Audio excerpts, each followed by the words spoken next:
Bienvenidos a todos, bienvenidos a nuestra charla semanal en la Fundación Libertad y Progreso.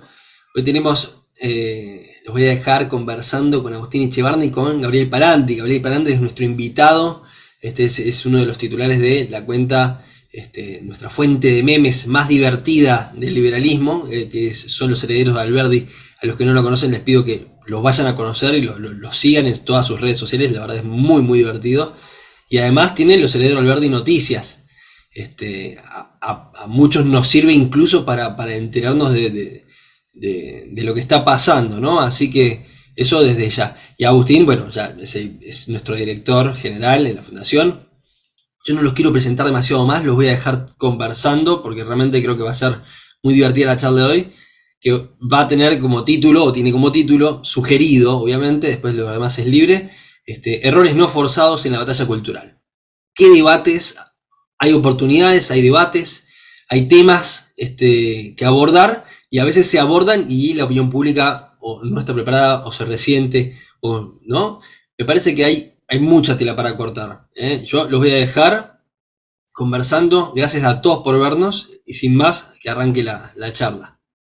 Buenísimo, John. Muchas gracias por la presentación y por armar este esquema y también por el tema, que me parece que es un tema súper atractivo para debatir, ¿no? ¿Qué nos está pasando con la batalla cultural?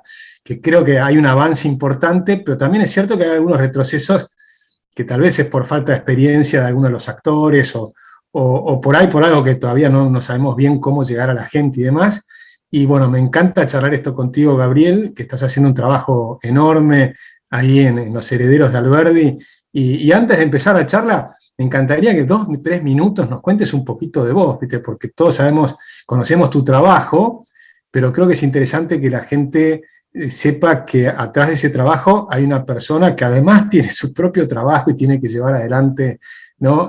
Otras tareas. Así que contanos un poquito de ti, si te parece, en 1 o 2 minutos. Bueno, dale. Nada, bueno, y también muchas gracias, Johnny, por el espacio. Me parece que va a estar muy entretenida la charla, por lo menos yo tengo muchas ganas. Nada, respecto a mí, yo tengo 26 años, vivo en Ramos Mejía, zona oeste, La Matanza. Tengo además trabajo en relación de dependencia, ¿no? De algo hay que vivir. Y bueno, arrancamos con Los Herederos allá por el 2018, en un primer momento haciendo música, después fue mutando en una cosa media morfa que tiene distintas vertientes. Hoy por hoy, bueno, un poco nos dedicamos no sé, a hablar un poco de actualidad política, si se quiere, pero con un enfoque más bien humorístico, y en ese sentido tratamos de ya sea compartir memes o hacer videos para YouTube. Y bueno, nada, con eso vamos un poco sobreviviendo. Y bueno, nada, también respecto a mí, nada, soy licenciado por la Universidad de La Matanza, ahora estoy haciendo un máster en Economía en la Universidad del SEMA. Y bueno, nada, qué sé yo, son como de distintas cositas que uno va haciendo. ¿Y qué tal la experiencia en la Universidad de La Matanza? Yo tengo entendido que es buena, ¿no? Que tienen buen nivel. ¿Cómo lo viste vos? Qué lindo tema. Mirá, la realidad es que en términos de licenciaturas, por ahí lo que me pasa es que no tengo mucho benchmark por ahí para comparar, justamente por el hecho de que las 2 licenciaturas que hice las hice en la Universidad de La Matanza. Sí puedo decir, bueno, yo soy licenciado en Administración, que está en el Departamento de Económicas, y licenciado en Relaciones Laborales, que está en el Departamento de Humanidades, que el Departamento de Humanidades, pero probablemente sea algo que atraviese un poco a todas las carreras humanísticas, ya sea en universidades públicas o privadas, ¿no? Tiene un sesgo, desde mi punto de vista, bastante importante. Sí, un sesgo que es por ahí difícil de definir, que todos sabemos medio de qué estamos hablando, pero es como difícil poner una etiqueta. No sé si es un sesgo progresista, peronista, kirchnerista, no sé, tiene como un poco de todo, pero que sí, para mí, desde ese lado, nada, deja un poco que desear. No sé cómo será en términos de exigencia, quizás sí, no sé si es una universidad accesible o no, pero desde ese lado creo que tiene mucho espacio de mejora, o por lo menos es algo que yo en lo personal padecí bastante. Pero bueno, nada, después tiene un montón de cosas positivas, ediliciamente, bueno, ya sea que se financie como se financia, pero por lo menos, qué sé yo, los edificios, las instalaciones están en condiciones, el alumnado trata de cuidarlo, no está esa cultura por ahí más de la UBA de romper todo el edificio por placer. En ese sentido, por lo menos para el que llega y lo ve afuera, se mantiene bastante bien. Y después, en términos de docentes, hay de todos, ¿no? Siempre lo digo, están los que son buenos, los que son regulares, los que tendrían que estar presos, hay un poco de todo, y uno va, qué sé yo, aprovechando lo bueno y soportando lo malo. Buscando los mejores, tal cual. Eso creo que en la UBA también está el tema. Uno hace su propio camino en ese tipo de universidades, ¿no? Ahora, sí. Es interesante porque creo que lo que tocaste del tema de digamos, el sesgo, está en todos lados en Argentina, en casi todas partes, digamos, hay un sesgo importante, hay una falta de cultura del debate. Así que entramos de lleno en este tema porque justamente vamos a hablar un poco de la batalla cultural, ¿no? Y creo que en gran medida lo que estamos haciendo, cuando nosotros armamos la fundación, y creo que vos mismo cuando estás haciendo lo de los herederos de Alberdi, es un poco meternos en este debate para, digamos, cuando uno ve que hay un sesgo muy importante hacia un lado, poder tratar de abrir las cabezas a otras posibilidades, ¿no? No para decir que nosotros tenemos la verdad absoluta, ni mucho menos, porque el liberalismo siempre decimos no tiene palabras finales, ¿no? Y siempre estamos en la búsqueda de nuevas formas de ver las cosas, y nos encanta permanentemente el debate. Pero ¿cómo estás viendo vos este debate? Y para no ir para también al tema que nos ha propuesto John, ver un poco qué nos pasó en estos últimos meses, que hubo varios temas que nos sacaron del eje, tal vez de lo que tenemos que tratar, que es cómo sacar a Argentina adelante, ¿no? Porque cuando uno habla del tema de los sesgos culturales y de los temas que podemos conversar son tan amplios, pero tal vez la sociedad no está todavía en gran medida, por lo menos desde el punto de vista político, no tenemos tal vez la posibilidad de poder hablar de todos los temas al mismo tiempo, porque eso a veces nos hace retroceder. Pero me gustaría, más que decirlo yo, que me cuentes vos cómo lo estás viendo. Yo creo que es complicado, ¿no? O sea, obviamente esto tiene muchas idas y venidas, puntos altos, puntos bajos. Quizás sí, es verdad que este último tiempo, como decís vos, se corrió quizás un poco, no sé si el eje del debate, pero en algún punto es como que, no sé si es tan generalizado, pero quizás sí, el liberalismo como que siento que dejó de llevar su propia agenda y muchas veces se terminó prestando como a la agenda que le quisieron poner, ¿no? Y quizás también mucho tiene que ver posiblemente con, bueno, algunos episodios que tuvo Milei, medios mediáticos, donde de pronto se encontró dando respuesta a algunos temas que probablemente no sean los más agradables o los más interesantes de tratar, y eso tuvo como mucha repercusión, si se quiere.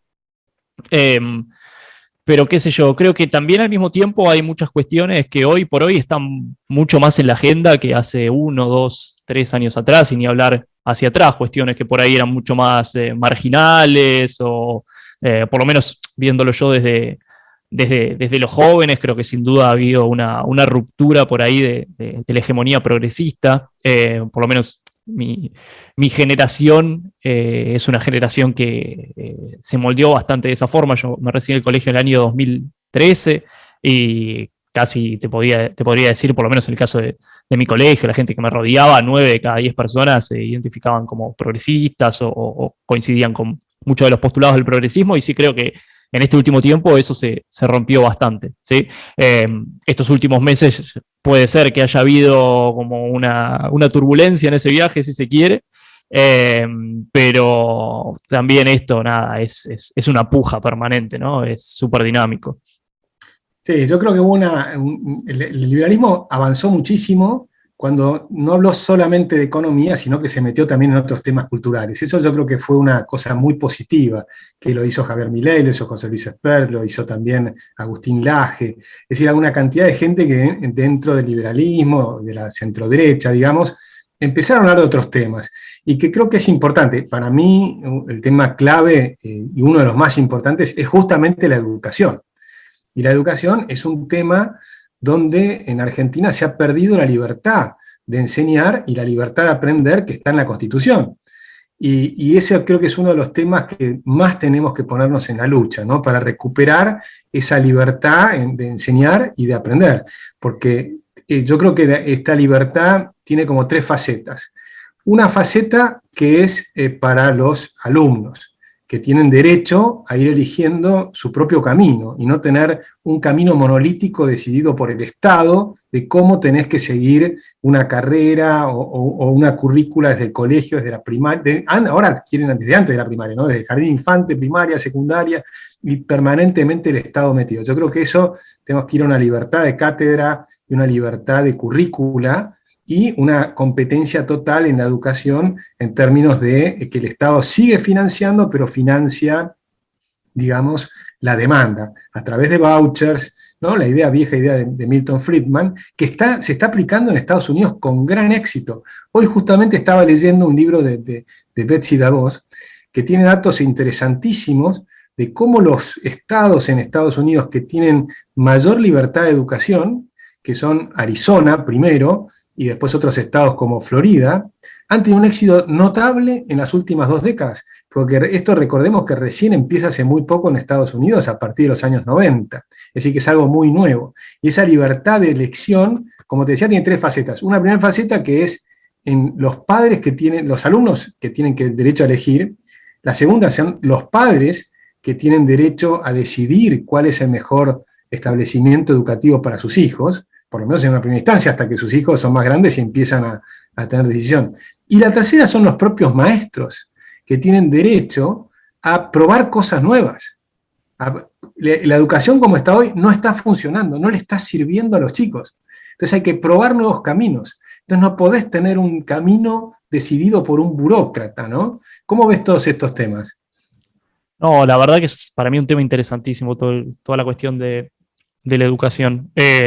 Comparto completamente, para mí la premisa fundamental ahí es la libre competencia, intentar que el servicio educativo o cualquier otro servicio trate de competir por la demanda, y ahí hay mucho por hacer a todos los niveles, como decís vos.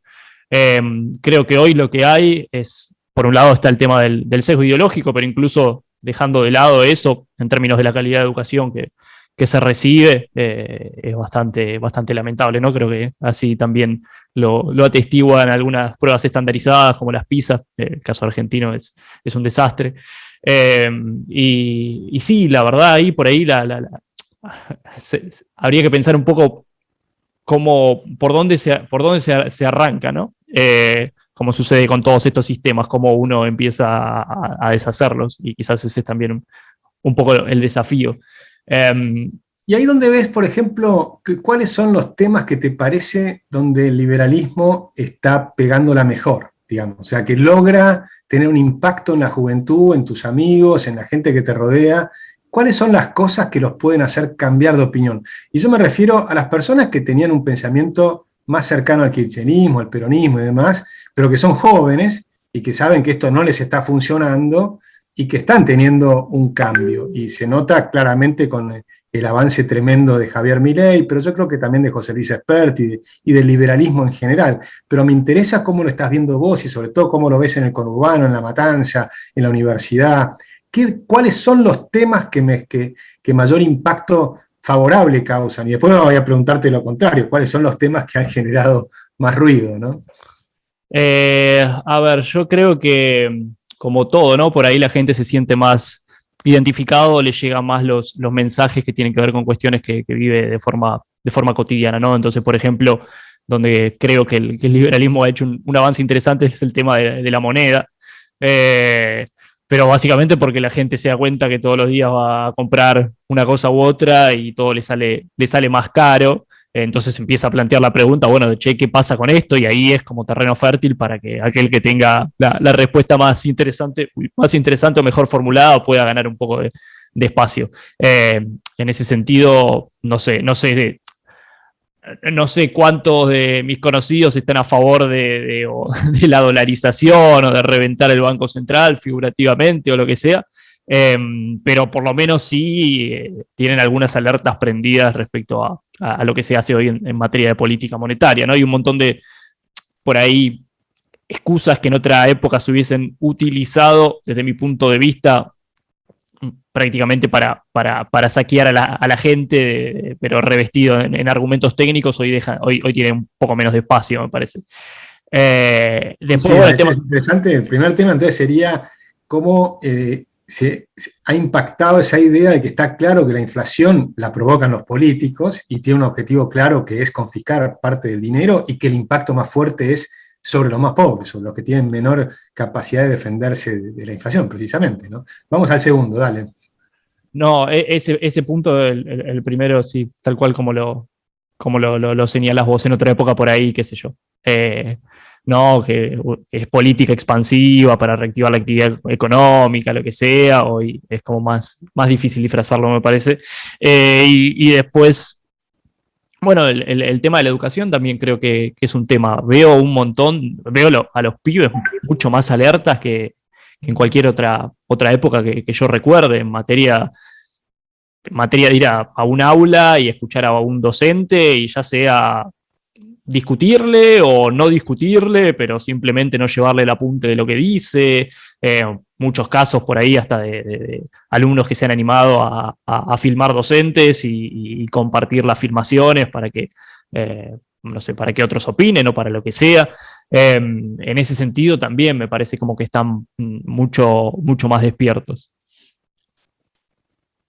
Bueno, entonces tenemos ahí por lo menos dos temas, pero yo creo que debe haber más, ¿no? Porque ¿cómo han pegado, por ejemplo, todo este tema de la seguridad o de la inseguridad? Porque claramente la inflación es un problema grave para la gente, pero la inseguridad también.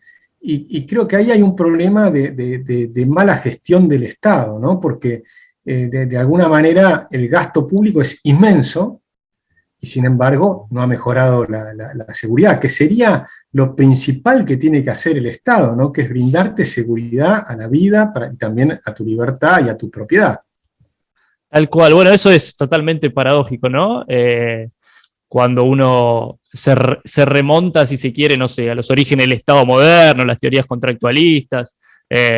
Básicamente el argumento es que el Estado surge para garantizar la seguridad, que uno cede voluntariamente una porción de su libertad para poder tener un mayor grado de seguridad, y hoy tenemos un Estado, si se quiere, hiperactivo, que quiere participar en todas las esferas de la vida del individuo, de lo que se supone que es la actividad que le dio origen, completamente descuidada, ¿no? No recuerdo si fue la semana pasada o la otra, nosotros levantamos, bueno, nosotros obviamente únicamente no, lo levantaron todos los medios, el caso del Vengador de Quilmes, este tipo que salió y no sé, y se cargó 2 personas, no se sabe todavía si en defensa propia o cómo fue la situación, pero que se terminan dando estas circunstancias en las cuales la gente no sabe qué hacer, básicamente, y termina muchas veces recurriendo a este tipo de medidas. Entonces, tenés un Estado que quiere estar en todo, que quiere llevar políticas muchas veces presuntamente de avanzada, de agendas importadas de afuera. Hoy veía un curso que van a dar ahora en UBA Psicología de, no sé, de feminismo, cyborgs y criptomonedas, no sé qué, y decís, al mismo tiempo no podés garantizar la seguridad a un tipo que vive en todos lados, ¿no? Pero en este caso en el conurbano, y decís, no se puede vivir con tal nivel de desconexión de la realidad, me parece. Ese fue uno de los temas que después surgió también un debate, una contra muy fuerte en los medios, con algunos argumentos, ¿no? No me acuerdo si fue de Javier o de José Luis, que hablan de la libertad de portar armas. ¿Ese tema se discutió entre tus amigos? ¿Lo estuvieron viendo? ¿Qué vieron sobre esos temas? Sí, no sé si lo discutimos mucho. Yo creo que en general, en mi experiencia, quienes me rodean y que se definen liberales, si querés, en su mayoría están a favor de la libre portación de armas. Después hay algunos, me parece, como que posicionan el tema con más ahínco, y otros que le parece una cuestión más... no sé, que no es de primera línea, ¿no? Hay algunos por ahí que colocan más el tema de la libre portación como una cuestión central, que realmente qué sé yo, puede llegar a solucionar algunas problemáticas. Otros por ahí entienden los beneficios, ya sea que reduzca el costo de la delincuencia, lo que sea, pero por ahí no les parece una cuestión de agenda tan principal. Pero por lo menos en mi experiencia, la mayoría de personas que me rodean, que se definen liberales, en general están a favor. Sí, yo ahí creo que, digamos, el análisis que hacía Javier al principio sobre ese tema iba más al centro de la cuestión en términos prácticos de cómo se mejora la situación, que es el artículo de Gary Becker sobre crimen y castigo. Porque en Argentina la probabilidad de que un delincuente vaya preso, que sea condenado y vaya preso, primero que lo atrapen, segundo que lo condenen y tercero que vaya preso y cumpla la condena, la probabilidad es menor al 0,1%.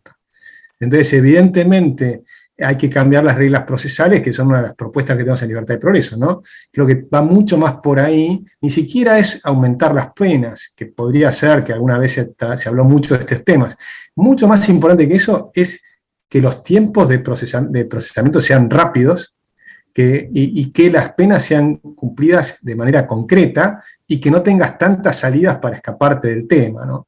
Y después apoyar a la policía para que realmente atrape a los delincuentes y no tener estas ideas garantistas, falsamente llamadas garantistas, porque Alberdi era un garantista, y Alberdi era extraordinariamente garantista, pero no es la abolición del Código Penal, que es una cosa muy diferente, ¿no? Que es un poco la teoría de Zaffaroni, que todos zafen. Esa teoría me parece que fue lo más grave. Con respecto a la aportación de armas, yo creo que hay un tema moral por detrás de eso que es importante, pero no tanto para ayudar a que se solucione el problema de la inseguridad rápidamente, pero sí, por ejemplo, para que no haya gobiernos totalitarios. El modelo que a mí me gusta en ese sentido es el de Suiza, donde todo ciudadano tiene un fusil, sabe usarlo, se entrena con el ejército para poder usarlo y para poder defender al país. Pero no lo vas portando por la calle, salvo cuando vas a entrenar, ¿no? Y creo que una vez por año tienen que ir a entrenar. Y esa idea de que cada persona en su casa tiene un fusil puede ser también que tenga algo, como dice Javier, de decir, me cuido un poco antes de entrar en la casa de otra persona, ¿no? Sobre todo cuando la gente está entrenada y sabe utilizarlo. El modelo suizo funciona muy bien, pero de nuevo, es un tema para el debate, ¿no? Es una posibilidad, yo no estoy diciendo que sea la única ni que sea la palabra definitiva. Sí, también creo ahí, Agustín, o sea, por ahí es una vaguedad lo que voy a decir, pero como que tampoco se puede evaluar el tema de la inseguridad como una problemática aislada, ¿no? Obviamente todo tiene que ver con todo y en tanto en Argentina se sigue haciendo todo al revés de lo que la lógica indicaría que debería hacerse, empiezan a aflorar dificultades de todo tipo, entre ellas el crecimiento de la inseguridad. Sí, bueno, cuando yo era chico, Buenos Aires es una ciudad muy tranquila. Y de hecho, la primera vez que viajé a Nueva York, mis padres me dijeron, tené cuidado, y me dieron una cantidad de indicaciones de lo que podías y lo que no podés hacer en Nueva York. Por ejemplo, subir más allá de la calle 96 para arriba, que empieza Harlem, y todo eso lo consideraban como peligroso, o ir al subte de noche. Todo eso cambió. Y cambió por políticas públicas. Cambió con las políticas en su momento que llamaban de tolerancia cero, ¿no? La idea de, ellos decían, de penar las small felonies, es decir, las pequeñas contravenciones, hacerlas respetar y que la persona sea penada por esas pequeñas contravenciones, por supuesto no con prisión, pero sí con algún tipo de penalidad, ¿no? Y entonces al evitar esas pequeñas contravenciones, como podía ser hacer grafitis en el subte, o saltar el molinete en el subte y no pagar el boleto, nadie va a ir preso por eso, pero sí tiene que tener algún tipo de penalidad. Entonces, cuando lo hizo el jefe, no recuerdo el nombre, el jefe de policía que estaba a cargo del subte, logró bajar la criminalidad del subte fenomenalmente. Luego lo hicieron a nivel de toda la ciudad y bajaron la criminalidad. Luego lo hicieron en el estado de Florida y bajaron fuertemente la criminalidad. Entonces hay cosas concretas que se pueden hacer. A mí me parece a veces que el debate termina encarándose por cuestiones emocionales en lugar de por datos y de cosas más concretas, que es interesante ver qué cosas funcionaron en el mundo y aplicarlas, ¿no? Sí, no, tal cual. Pero bueno, es con lo que sucede en un montón de órbitas, ¿no? Y al final del día tampoco es que necesitamos reinventar la rueda, ¿no? Es tratar de ver cosas que funcionan, modelos que funcionan, tratar de aplicar un poco la lógica del sentido común. Y nada, qué sé yo, creo que los resultados llegan. Sí, y dime de los otros temas culturales que estuvieron dando vueltas, ¿qué cosas te parece que funcionaron a favor de expandir nuestras ideas o por lo menos de que la gente esté más abriendo los oídos a escuchar estas otras campanas? ¿Y cuáles son las que te parece que han cerrado un poco las orejas? Eh, a ver, creo, no sé, creo, en gran medida creo, o sea, obviamente hay méritos de nuestros comunicadores, si se quiere, el trabajo que venimos haciendo nosotros. Me parece que al mismo tiempo también, eh, en gran medida, tiene que ver con que la gente está más receptiva a escuchar otro tipo de alternativas, básicamente por la coyuntura crítica eh, que se está viviendo y que se viene viviendo ya hace un tiempo. Mencionamos el tema de la moneda, la educación. Yo creo que el tema de los precios, entender que los precios son mecanismos de transmisión de información y que hay que tratar de no manosearlos tanto. Los precios, si querés, los mercados también, que no hay que intervenirlos tanto, que tener 400 mercados de tipo de cambio distintos es un poco un disparate. Todo ese tipo de cosas me parece que hoy están un poco más claros. Creo que la gente percibe un poco que gran parte de los problemas de Argentina son autogenerados y que no se puede vivir en semejante caos burocrático. También, bueno, el tema del comercio, de los problemas muchas veces para importar o de cómo se penaliza a aquellos que exportan a través de distintos mecanismos. En todo ese sentido me parece que ha habido avances, si se quiere. Y después también sumo un esceptismo importante, una desconfianza, repudio, como quiera llamarlo, a la política en general, me parece, que podemos estar más o menos de acuerdo de si la política per se es un problema o el problema es aquellos que nos han tocado un poco para ocupar posiciones políticas en Argentina, lo que sea, pero me parece que en general por lo menos hay como un mayor esceptismo respecto a las soluciones que puede llegar a brindar la política. No sé, me parece que todas esas son áreas en las cuales se ha ido avanzando. Está muy bueno, sí, yo coincido contigo. La idea de la casta creo que pegó muy fuerte, que tal vez a alguna persona le parece que no correspondiera porque algunas personas pueden salvarse, pero la realidad es que yo creo que es un concepto que sí tiene que ver y que tiene que analizarse, porque en Argentina hay un statu quo, ¿no?, de las personas que componen una cierta, que yo creo que se puede denominar casta, que es básicamente no solo los políticos populistas, sino también los empresarios que viven alrededor ganando plata en los pasillos del poder, ¿no? Ganando plata porque son amigos del poder. Entonces, esa connivencia entre los empresarios, los políticos, y sumémosles a lo que llamo los sindigarcas, ¿no?, los sindicalistas que están pensando más en su propio bolsillo que en la realidad de mejorar las condiciones del trabajo de la gente y demás. Y ahora se sumó una cuarta pata, que son los que viven de la pobreza, ¿no? Es decir, los que administran planes sociales, les cobran, como se ha sabido en los últimos tiempos, les cobran un porcentaje de los planes sociales que paga el Estado y terminan ganando buena plata ellos, viajan en aviones, muchas veces los ves viajando hasta en primera, viajan al exterior, dando vueltas y viven de la pobreza. Y la verdad es que lo único que han logrado es multiplicar la pobreza. No la han logrado de ninguna manera reducirla. Yo creo que ahí hay un tema muy importante. Pero quisiera que toquemos también algún punto controversial o de los más controversiales que han provocado ruidos, ¿no? Por ejemplo, se habló en estas últimas semanas de varios temas. Uno fue el de control de la natalidad, que no era control de la natalidad exactamente, se desvirtuó lo que dijo José Luis Espert. ¿Escuchaste hablar de este tema? ¿Qué opinión tenés? ¿Cómo lo has vivido? No, a ver, creo que obviamente sí se desvirtuó. Algunos lo desvirtuaron intencionalmente, otros quizás por, no sé, malentendido o lo que sea. Creo que igual lo podemos discutir porque no sé si fue tan claro, por lo menos por ahí quizás como lo expresó José Luis, pero yo creo que él aludía básicamente a que los planes sociales reducen el costo de tener hijos o aumentan, si querés, el beneficio de tener hijos, lo que sea. Entonces, en ese sentido, puede llevar a, a un crecimiento de la población, a un crecimiento de la natalidad.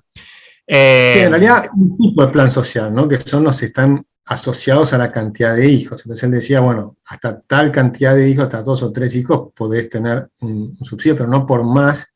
Es decir, hay una cosa que yo creo que es interesante que plantea José Luis, pero por supuesto a veces es difícil de explicarlo y hay que ponerlo en contexto, ¿no? Pero claramente hay que entender que un impuesto es un freno y que un subsidio es un acelerador.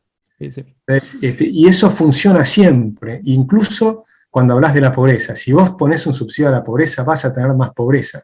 No vas a eliminar la pobreza. Vas a eliminar, sí puedes tener una reducción en la pobreza numérica, ¿sí? Porque, como hicieron en Brasil, por ejemplo, con el plan Bolsa de Familia y demás, si vos a todo el mundo le das un poquitito más de lo que, para que logre salir de la estadística de la pobreza, entonces la estadística te va a mostrar una reducción de la pobreza. Pero en realidad, la verdadera forma de salir de la pobreza es con tu propio trabajo, porque si no, todo el resto de las cosas que en realidad estás teniendo con problemas sociales siguen estando. Tal vez lograste sacar la cabeza afuera del agua, lo cual por supuesto está bueno, pero lo que no está bueno es que seguís atrapado en la trampa de la dependencia económica. Y esa trampa de la dependencia económica es tremendamente negativo para las familias y para las personas individuales y para los grupos familiares. Y eso está muy explicado por Calvin Helling, que yo siempre recomiendo leer, es un aborigen canadiense, que él vio cómo los aborígenes, muchos de ellos, en Estados Unidos, Nueva Zelanda, Australia y Canadá, quedaron atrapados en esa trampa de la dependencia económica. Les empezaron a dar planes de todo tipo, educación, salud, vivienda, colchones, comida y después plata, y quedaron atrapados ahí. Y en cambio las personas que son aborígenes y salieron de esa situación están mucho mejor, que lograron trabajar por sí mismos. Ese es el verdadero debate para mí asociado a ese problema, que creo que está bueno aclararlo porque me parece que José Luis apunta a algo que es muy importante, pero tal vez no lo dijo de la manera más feliz o que generó una controversia que tal vez no era necesario generar. Hay otros temas que también generaron mucho ruido, ¿no? Como hubo alguno que tocó Javier, que fue el de la venta de órganos, ¿no? ¿Y cómo cayó ese tema? Porque yo ahí sí creo que hubo una pérdida bastante fuerte durante 2 o 3 semanas que cayó en las encuestas de una manera que no valía la pena. Sí, creo que ese fue un tema que en términos políticos le costó bastante. Yo creo que el problema es que el tema ya es como morboso en sí, entonces es difícil como que la gente quiera ir más allá del título, como dijiste vos, ¿no? Muchas veces las discusiones se llevan a cabo a nivel emocional en lugar de llevarse a cabo a nivel racional. La gente ya escucha venta de órganos y de pronto la cabeza se les inhibe y no les da muchas ganas de seguir viendo qué hay detrás. A mí el punto de Javier me parecía un punto súper válido, toda la argumentación me parecía una argumentación súper válida.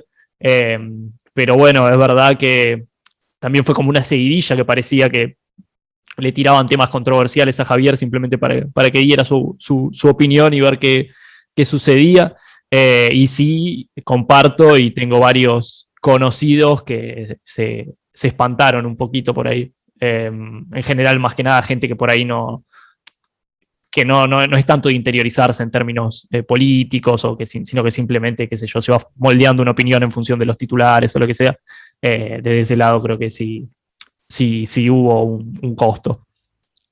Sí, yo creo que ahí lo que hicieron fue tomar a Rothbard, y como saben que es un seguidor de Rothbard, ¿no? Que es un gran libertario y que tienen libros que son tremendamente importantes y que hay que leerlos, pero agarraron los pedacitos más controversiales y preguntaron sobre eso. Y como Javier es un profesor de alma, Y lo que él quiere es estar enseñando y transmitiendo todo lo que él ha ido aprendiendo y poniendo en debate y no esquiva el bulto a ninguna pregunta, se mete en todas. Un político seguramente no se metería, y dice, ¿de qué me hablas de tonterías? Vamos al grano, vamos a los problemas que son la inflación, son los problemas que estábamos hablando como la inseguridad, el tema de que la gente no llega a fin de mes, la pobreza, es decir, no me hable de tonterías. Y con eso ni siquiera respondería. Pero Javier, en el fondo, es un docente, es un maestro de alma. Entonces él quiere meterse en los temas y enseñar todos los temas. Y creo que eso, en ese caso, le jugó en contra, pero por supuesto, uno no puede juzgar a Javier por una cosa así, porque por otro lado, él llegó a un lugar donde no llegamos los demás. Entonces él tiene una capacidad, precisamente tal vez, porque la gente se da cuenta que no es político, que él dice todo lo que piensa, eso mismo lo hace creíble. Y no solo lo hace creíble, creo que lo hace querible, ¿no? O sea, uno tiende a quererlo a Javier, porque vos lo ves que el tipo está en una lucha por sacar a la Argentina adelante y que se está llevando la vida adelante en ese tema. Entonces yo le saco el sombrero, más allá de esos deslices. Igual me gusta comentarlos porque creo que es importante ir mencionando estos temas. Hay una discusión atrás de eso. De hecho, hay papers académicos que explican, por supuesto estamos hablando un tema que a veces falta mencionarlo, estamos hablando de órganos cadavéricos, nadie se va a cortar un brazo, el ejemplo que tomó tal vez no fue el más feliz, pero hay un mercado de órganos cadavéricos en muy pocos países, en Irán, por ejemplo. Y de hecho, entonces, cuando, por ejemplo, hay 6.000 personas, hay 25.000 personas que necesitan riñones, y tenés solamente 6.000, si la gente pudiera no solo donar los órganos, que lo hacemos, y así como donamos nuestros órganos a las personas, por supuesto, cuando estás muerto, lo donás en vida, pero en el momento que morís, te sacan el riñón y se lo dan a una persona que gracias a eso va a tener una sobrevida.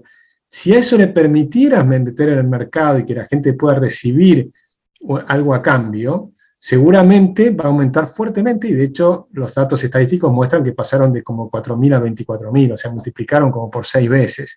Entonces ahí reduciría la cantidad de vida, de muertes, y prolongaría la vida de una cantidad de gente, y del otro lado habría familias que recibirían algún dinero, es decir, que es un ganar-ganar. Es muy difícil ir en contra de ese argumento si lo hacemos de forma racional. Si lo hacemos de forma emocional, entonces ya es complicado. Así que, bueno, ese es otro tema que me parece que es interesante que sacarlo del tema, porque creo que no hay que entrar en esos temas de lleno, pero igual me parece que sí me interesa rescatar la figura de Javier, porque ese espíritu docente creo que es muy valioso. Creo que pegado a ese tema estuvo también el tema del mercado, el mercado de niños, ¿no? Que también lo sacaron de Rothbard. De hecho, creo que estaban aludiendo justo a Rothbard cuando lo mencionaban. Y también tuvo un efecto similar al debate de los órganos. Creo que también hay como una... Bueno, pero ahí es diferente, porque me parece que el mercado de niños es un disparate total, ¿no? O sea, esa idea de vender los niños, en la historia, si uno lo tema, de nuevo, ¿no? Tomándolo como profesor en el aula, en la academia, es interesante debatirlo, porque en la historia hubo, por ejemplo, hubo un caso de Alejandro Dumas, ¿te acordás? Los Tres Mosqueteros, ¿no? Sí. El hombre de la máscara de hierro, ese gran escritor. Ese gran escritor era hijo de un esclavo negro, por supuesto Alejandro Dumas era negro, y no de un esclavo, era de una persona muy pobre negra, y que tenía como 13 hijos, me parece, si mal no recuerdo, y decidió vender a uno de ellos, que fue Alejandro Dumas, al señor Dumas, y a cambio de eso le pidió que lo eduque, ¿no? Y entonces, y a cambio de eso además recibió dinero. Hay que recordar que en esa época se moría el 50% de los chicos antes de tener 3 años. Y ese es el dato clave. Pero ya no tiene ningún sentido en el día de hoy. En aquella época, si vos me decís, tenemos que juzgar al padre de Alejandro Dumas, al padre verdadero de Alejandro Dumas, al padre, digamos, carnal, yo no lo juzgo negativamente, pero hay que meterse en los zapatos de esa persona en ese momento, y además eligió a una persona que sabía que lo iba a educar, y terminó siendo Alejandro Dumas. Y si no, la probabilidad era que tenía un 50% de probabilidad de haber muerto antes de los 3 años. Entonces me decís, esa persona hizo mal. Yo creo que de ninguna manera hizo mal. Ayudó a sus otros hijos y también lo ayudó a Alejandro Dumas. Ahora, en el siglo XXI, en Argentina, ese tema no tiene ningún sentido de tocarse ni debatirse. Tenemos muchos otros temas mucho más importantes. Bueno, pero es como, claro, un poco esa es la disyuntiva entonces, ¿no? Porque yo creo que por ahí, obviamente, yo comparto también con vos que te parece súper meritorio que Javier muchas veces insista en seguir jugando este rol docente, aún a pesar de estar en campaña, si se quiere, pero me lo imagino a él que también debe tener como esa disyuntiva, ¿no? De hasta qué punto dejar que el rol docente sea el que salga a la cancha y ser 100% transparente en sus respuestas, y hasta qué punto quizás hacer lo que haría un político clásico que tiene más que ver con, no sé, esquivar el bulto. Sí, yo no diría esquivar el bulto, pero sí creo que hay que ahora, en los próximos, de acá a las elecciones, espero que lo que haga es focalizarse, porque sí necesitas tener foco. Entonces, cuando te quieren sacar de foco, le tienen que decir al otro, no me saques de foco porque el problema de la Argentina es este. Entonces, debatir los problemas claves de la Argentina. Creo que ahí tenemos que ir. Y eso ahí creo que el liberalismo viene avanzando muy fuerte. Y yo creo, y me parece que es lo más importante que está haciendo el liberalismo, es que la crisis tremenda que está viviendo la Argentina de hoy el diagnóstico que una buena mayoría de la gente tiene, es el diagnóstico que estamos mostrando los liberales de hace rato, ¿no? O sea, la gente sabe, una encuesta demostró que el 71% de los argentinos dice el problema es el gasto público. O sea, que eso es enorme, es una diferencia enorme con lo que pasó, por ejemplo, en la crisis del 2001, que el problema era el gasto público, pero la gente creía que el problema era la convertibilidad, y la convertibilidad no era el problema era el gasto público que te genera muchos problemas. El exceso de gasto público te genera el exceso de endeudamiento, después te genera el default, después te genera la inflación, si salís de la convertibilidad, que fue lo que hicieron, entonces imprimís billetes y además de la deuda tenés el problema de la inflación. Pero además tenés el problema después, todo lo que se asocia a eso, que es la pérdida del poder adquisitivo y por lo tanto el aumento de la pobreza. Y ese es el verdadero problema en Argentina y eso es lo que tenemos que atacar. Después tenemos otros problemas muy, muy serios, como el que hablábamos recién, como el de la educación y la inseguridad, que son otros dos temas claves, pero hay que focalizar en los temas claves que tiene la Argentina, porque necesitamos que el año que viene venga un gobierno que haga cambios enormes y nos permita salir adelante. Sí, tal cual, volviendo un poco a lo del principio, esto de que se logró avanzar de la mano del liberalismo, creo que el gran progreso es eso, ¿no? Que hoy evidentemente estamos en una situación crítica, pero hay un consenso atrás de un diagnóstico que es fundamentalmente liberal y eso sí me parece que es súper atípico. Y lo que te quería preguntar por ahí es, ya que lo mencionabas, ¿cómo pensás vos que se va a llegar al 2023? No sé cuál puede llegar a ser el norte de Javier, si todo va a terminar decantando en Juntos por el Cambio. La verdad es que no lo sé, la verdad es que el escenario está súper abierto, súper interesante. Yo veo que que el peronismo va a perder las elecciones, creo que a Massa le va a ir mal, y que le va a ir mal también, por supuesto, a Fernández, que la gente le va a tener hasta muy enojados, van a estar con Fernández, pero creo que también van a estar muy enojados con Cristina, que trata de apartarse y de hacerse la víctima permanentemente, pero la gente no se lo va a perdonar, porque finalmente ella es la que lo puso a Alberto, ella es la que coincidió en que lo ponga Guzmán, que era un discípulo de Stiglitz, a quien Cristina siempre alababa y siempre le parecía que era excelente sus ideas y demás, o sea que son las ideas de Cristina, no son otras ideas las que se aplicaron. Y luego todo eso que hicieron con respecto al Fondo Monetario, de estar con el fondo, pero hablar en contra del fondo y todos los problemas que eso generaron, los argentinos no se lo van a perdonar, me parece a mí, porque por lo menos una gran mayoría, por supuesto hay un 20% de fanáticos que de nuevo piensan con las emociones y no con la racionalidad. Entonces ellos van a seguir estando con Cristina. Pero ese porcentaje va a ser 20, 21%, 24%. El resto se va a ir del peronismo. Y no van a tener a los moderados, a los que consiguieron poniéndolo en su momento a Fernández. Por lo tanto, hay que mirar qué queda en la oposición. Y la oposición sí hay un despelote importante, ¿no? O sea, Juntos por el Cambio, con lo que pasó con Lilita Carrió y demás, sabemos que es un rejunte de gente que de alguna manera no quería más peronismo, pero también tenés peronismo dentro de Juntos por el Cambio. Entonces eso es lo que lo hace más complicado al problema. Entonces vas a tener un lugar donde el liberalismo va a ir dividido, lamentablemente.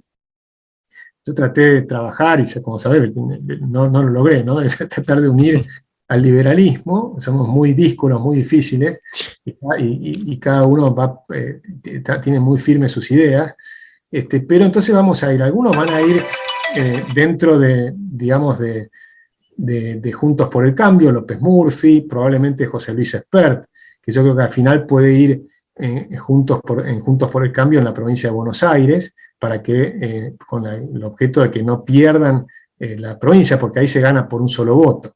Entonces ahí, si el voto va dividido, es más complicado. Pero Javier va a ir por afuera y va a tener un gran porcentaje de votos. Y yo creo que no está dicho todavía si Javier puede o no ganar. En principio pareciera que no, sin embargo, cuando uno mira lo que pasó con Castillo, ¿no? En lo que pasó con Boric, lo que pasó con el propio Bolsonaro en Brasil, la verdad es que no está todo dicho. Si la Argentina se termina empeorando, y yo creo que se va a seguir empeorando, ¿no? O sea, desde el punto de vista económico, yo creo que ahora tenemos una paz que va a durar poco tiempo, paz cambiaria, te diría, porque el tipo de cambio bajó un poquito y demás. Yo creo que va a volver a saltar en algún momento, y ahí me parece que si Juntos por el Cambio siguen haciendo mucho ruido y teniendo muchos problemas y no mostrando una cosa seria, o el otro problema que queda es Larreta, porque yo creo que Larreta es un grave problema para Juntos por el Cambio, toda esa aproximación que le hace al peronismo, y no solo desde el punto de vista de las personas, sino también de las ideas, creo que es muy perjudicial para que eso sea la supuesta oposición al peronismo. O sea, más peronismo, pero más suave, eso no funciona. Entonces, si fuera Larreta el candidato de Juntos por el Cambio, yo, por ejemplo, voy a votar a Javier Milei en ese caso. Y creo que gran parte de los liberales van a hacer lo mismo, y creo que ahí tiene chance Javier de llegar a la segunda vuelta, y si llega a la segunda vuelta, puede llegar a ganar. ¿Pero vos ves algún candidato de Juntos por el Cambio que no sea Larreta? Sí, creo que tiene la posibilidad todavía Patricia Bullrich y también Macri.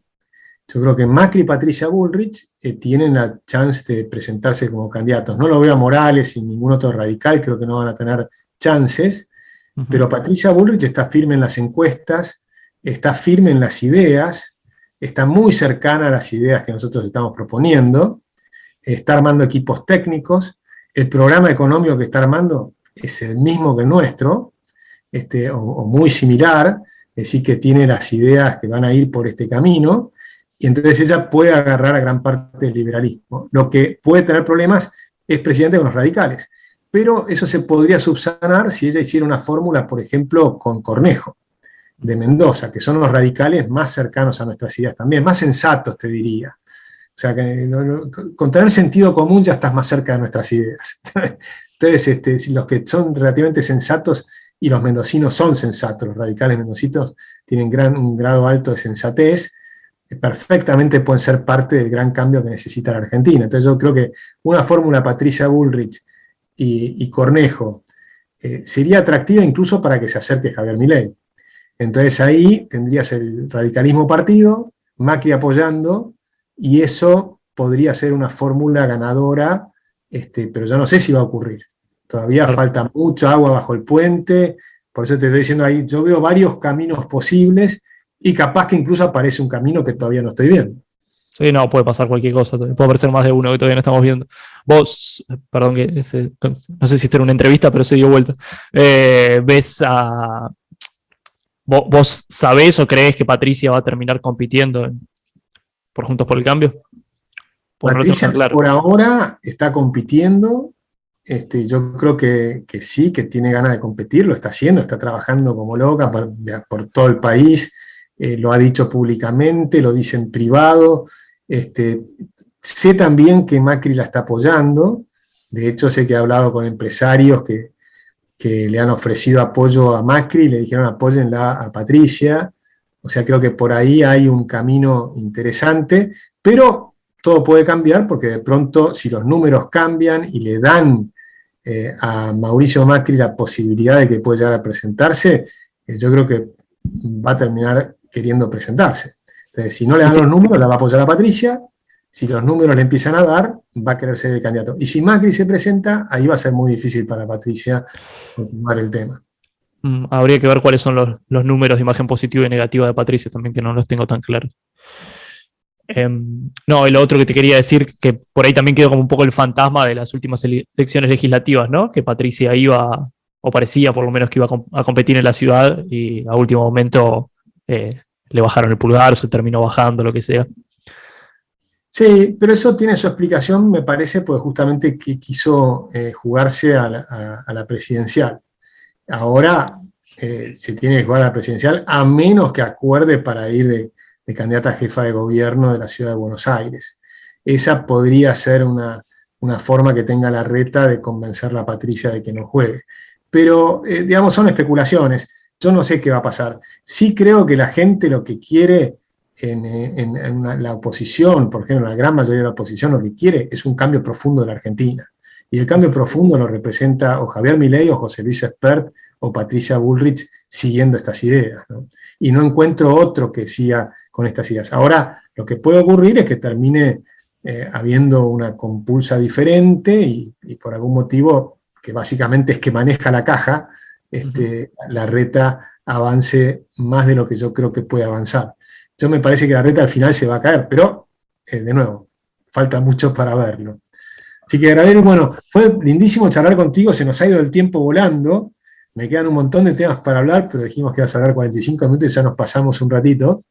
Pero bueno, podemos hacer un segundo bloque en algún momento. Así que muchas gracias por esta charla. Te pediría un comentario final. Y antes de despedirme, nada más también agradecerte por todo el trabajo que estás haciendo en Los Herederos de Alberdi, y los que no lo conocen, busquen Los Herederos de Alberdi, tienen una capacidad de síntesis, un sentido del humor, un sentido de las ideas, de mostrar el impacto que tienen, que es muy, muy bueno. Así que te dejo las palabras finales para que cierres vos, Gabriel, con un comentario final. Bueno, muchas gracias. Primer comentario, que bueno, yo estoy acá haciendo las veces de relaciones públicas de Los Herederos, pero somos dos, simplemente para que la gente lo sepa si nos buscan. Y no, la verdad que la pasé muy bien en la charla, les agradezco que hayan pensado en mí para conversar un ratito. Y bueno, también hacer un poco recíproco el agradecimiento o la valoración por lo que hacen ustedes, que también me parece súper valioso. Yo creo que lo que está buenísimo que sucede acá es que hay un montón de approach distintos, conviviendo, que todos comparten más o menos algunas premisas, algunas sí, otras no, pero en general hay un tronco común y que la gente tenga como para elegir, si se quiere, qué quiere consumir o qué producto le gusta, qué producto no le gusta. Al final del día medio que todos queremos lo mismo, así que nada, de mi parte también valorar lo que hacen ustedes y bueno, agradecido y ojalá haya segunda parte. Bueno, muchas gracias y un saludo a todos y también a John que está ahí atrás de cámaras. Un gran abrazo. Un abrazo.